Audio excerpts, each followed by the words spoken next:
وہ عہد کیا تھا؟ وہ عہد تھا کہ تم لوگ عبادت کرو گے تو صرف اللہ ہی کی کرو گے اور کسی کی عبادت نہیں کرو گے۔ لا تعبدون الا اللہ، عبادت تم نہیں کرو گے مگر اللہ کی۔ ٹھیک ہے، جب ایسے بات بیان ہو رہی ہو نا تو اس کا مطلب ہوتا ہے کہ صرف اللہ ہی کی عبادت کرنی ہے اور کسی کی عبادت نہیں کرنی۔ اچھا، جب یہ بات ہوتی ہے تو ذہن میں تصور تو آتا ہے نا کہ بھائی ہم تو اللہ ہی کی عبادت کرتے، ہم کسی اور کی عبادت تو نہیں کرتے۔ تو ہمارے حضرت فرمایا کرتے تھے جس شعبے میں سارے شعبے لے لیں ہم، اور جس شعبے کے اندر جو بندہ اللہ کے طریقے کو چھوڑ کر، اللہ کے حکم کو چھوڑ کر، اللہ کے نبی صلی اللہ علیہ وسلم کے طریقوں کو چھوڑ کر غیروں کے طریقوں کے اوپر چل رہا ہے، جس شعبے میں چل رہا ہے وہ اس کی عبادت کر رہا ہے، اللہ کی عبادت نہیں کر رہا۔ وہ اس کی عبادت کر رہا ہے، وہ اللہ کی عبادت نہیں کر رہا۔ ہمارے اندر عبادت کرنے کا تصور ہے صرف سجدہ کر لینا، جھک لینا، نماز پڑھ لینا، اس کو ہم عبادت سمجھتے ہیں۔ باقی باہر مسجد سے نکلے ہم بولتے ہیں اب عبادت کر کے اب جو مرضی چاہے ہم کریں، نہیں نہیں۔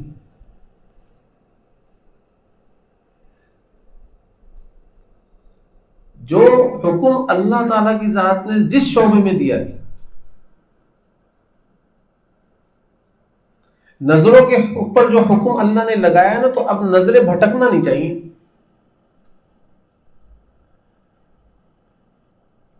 دماغ کے اوپر جو اللہ تعالیٰ کی ذات نے حکم لگایا نا، تو دماغ کی سوچوں کو بھٹکانا نہیں چاہیے، بدگمان نہیں ہونا چاہیے۔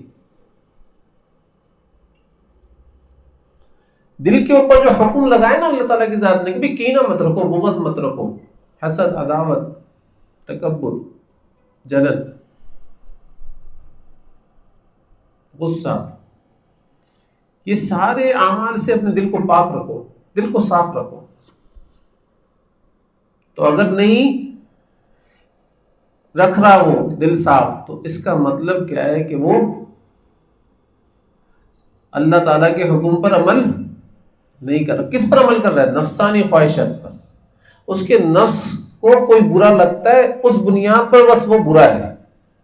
اللہ نے منع کیا اس بنیاد پر مت کرنا، لیکن اس حکم کو چھوڑ دیا کس کی بات کے اوپر؟ نفس کی بات کے اوپر۔ نہیں، میرے نفس کو تو وہ برا لگتا ہے بھائی۔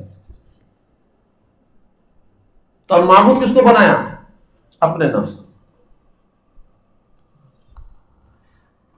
حرام کما رہا ہے، اللہ کا حکم حلال کمانے کا ہے، معبود کس کو بنایا؟ مال کو۔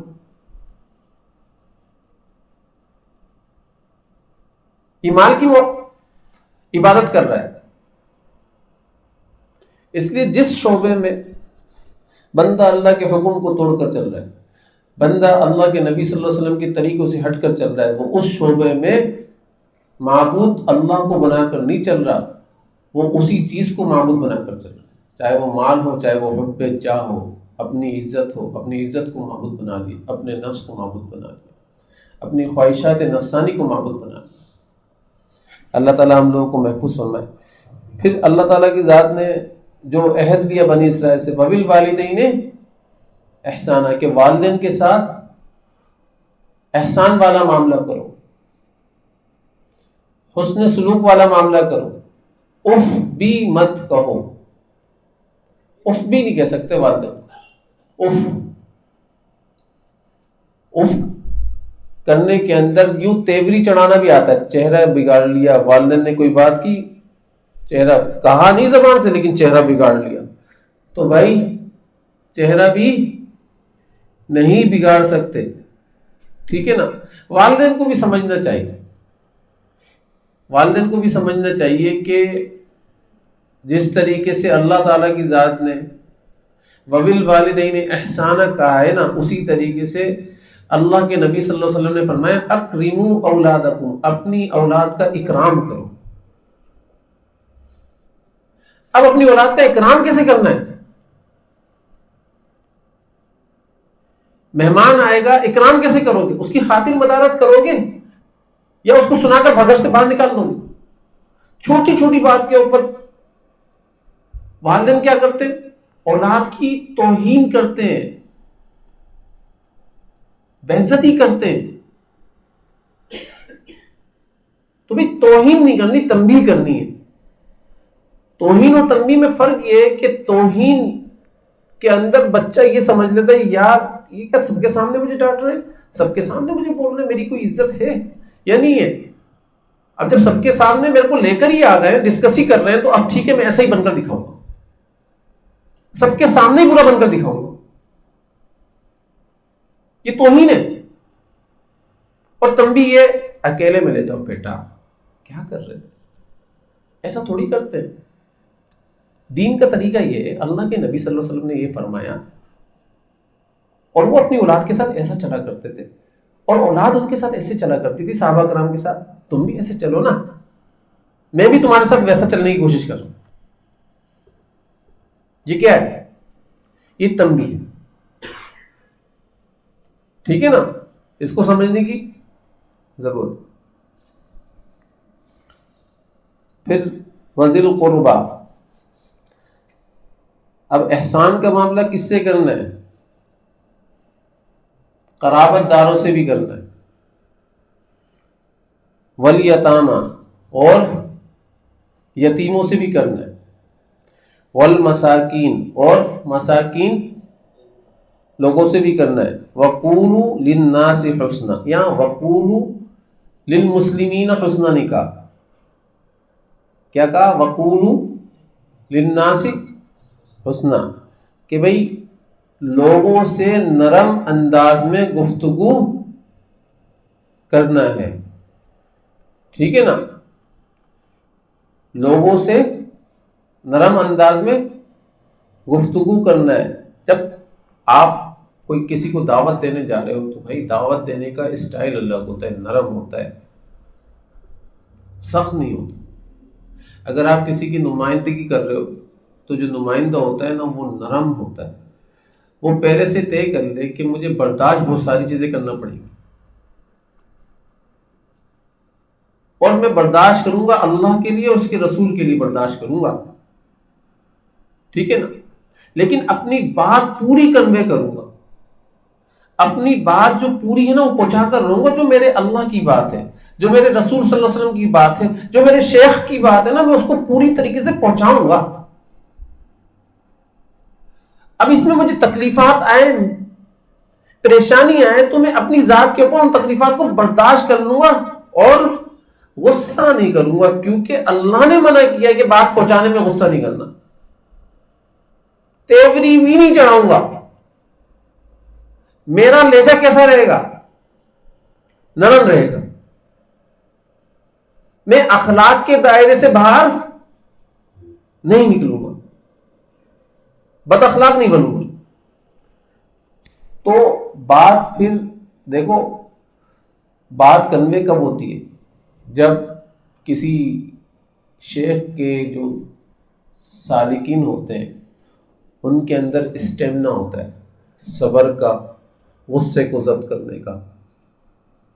لوگوں کے سامنے جب وہ صبر کرتے ہیں، غصے کو ضبط کرتے ہیں، تو ان کو پتہ چلتا ہے یار یہ کسی خانقاہ میں واقعی میں تربیت لے رہا ہے. کیونکہ ہم نے بہت، جب بندہ تنگ کر رہا ہوتا ہے نا، غصہ دلا رہا ہوتا ہے، تو وہ جانتا ہے میں اس کو غصہ دلا رہا ہوں، اور غصہ دلانے کے اوپر اس کا انداز کیا تھا وہ اس کو بھی جج کر رہا ہوتا ہے. تو ایسی کیفیت کے اندر جب بات کر رہے ہو، آپ ریپریزنٹ کر رہے ہو اپنے شیخ کو، تو بھائی پہلے سوچ لو آپ نے غصہ نہیں کرنا، آپ نے اخلاق کے دائرے میں رہتے میں بات کرنی ہے، محبت کے ساتھ بات کرنی ہے. سامنے فرعون نہیں ہے. فرعون کے لیے اللہ تعالیٰ کی ذات نے کہا ہے قولوا لہو لینا، کہ بھائی اس کو نرم گفتگو کرو اس سے. تو جب فرعون کے لیے کہا جا رہا ہے کہ نرم گفتگو کرو، تو بھائی آپ کے سامنے کوئی فرعون تو نہیں ہے، فرعون کو تو بات نہیں سمجھا رہے ہو دین کی، اس لیے آپ نے کیا کرنا ہے؟ نرم گفتگو کرنا۔ واقیم الصلاۃ، اور نمازوں کو قائم کرو، یہ عہد تھا۔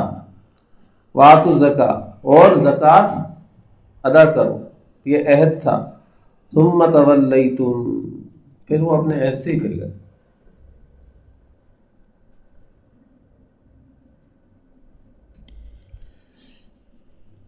الا قلیلا منکم، مگر پھرنے والے جو تھے وہ تھوڑے تھے۔ وانتم معرضون، کا مطلب یہ بھی ہو سکتا ہے، اس کا مطلب یہ بھی ہے کہ جو پھرنے والے تھے وہ تو کثرت میں تھے، لیکن جو نہیں پھرے وہ تھوڑے تھے۔ تو وہ جو پھرنے والے تھے وہ کیا تھے؟ وہ کثرت کے اندر تھے، اور نہیں پھرے تو وہ تھوڑے لوگ ان میں بچ گئے تھے جو نہیں پھرے تھے، لیکن سارے ہی پھر گئے تھے۔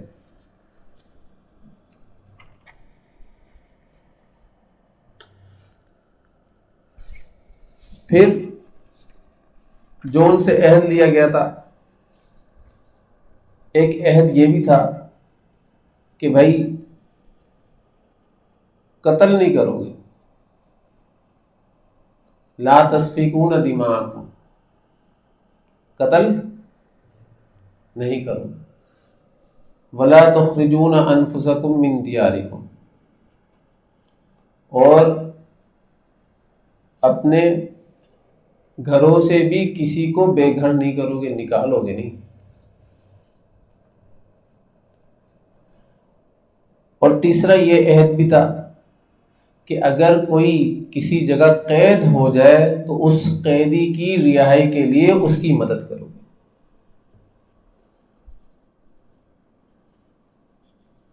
یہ 3 عہد تھے۔ اس عہد کے علاوہ تو انہوں نے کیا کیا؟ آپس میں قتل تو کیا، آپس میں ایک دوسرے کو گھروں سے تو نکال دیا، لیکن یہ تیسرے حکم پر عمل کرتے تھے۔ وہ تیسرا حکم کیا؟ کہ اگر کوئی قیدی ہو جاتا تھا تو یہ اس قیدی کو چھڑا لیا کرتے تھے، وہ بھی جان پہچان اگر ہو تو، کہ بھئی یہ میرا فلاں دوست ہے، یہ فلاں دوست کا بیٹا ہے، اس کو چھڑا لو یار، یہ تو میرا بڑا زبردست ساتھی ہے، اس کو چھڑا لو۔ لڑائیاں آپس میں خود ہی کرتے تھے، لڑائیاں آپس میں ہوتی تھی، قتل و غارت گری خود ہی کرتے تھے مل کر، جو کہ اللہ تعالیٰ کی ذات نے منع کیا تھا، عہد لیا تھا قتل نہیں کرو گے، تو خود ہی کرتے تھے، اور پھر اس کا نتیجے میں ایک دوسرے کو گھر سے باہر بھی نکال دیا کرتے تھے، اور اس نتیجے میں قید بھی خود ہی ہو جایا کرتے تھے۔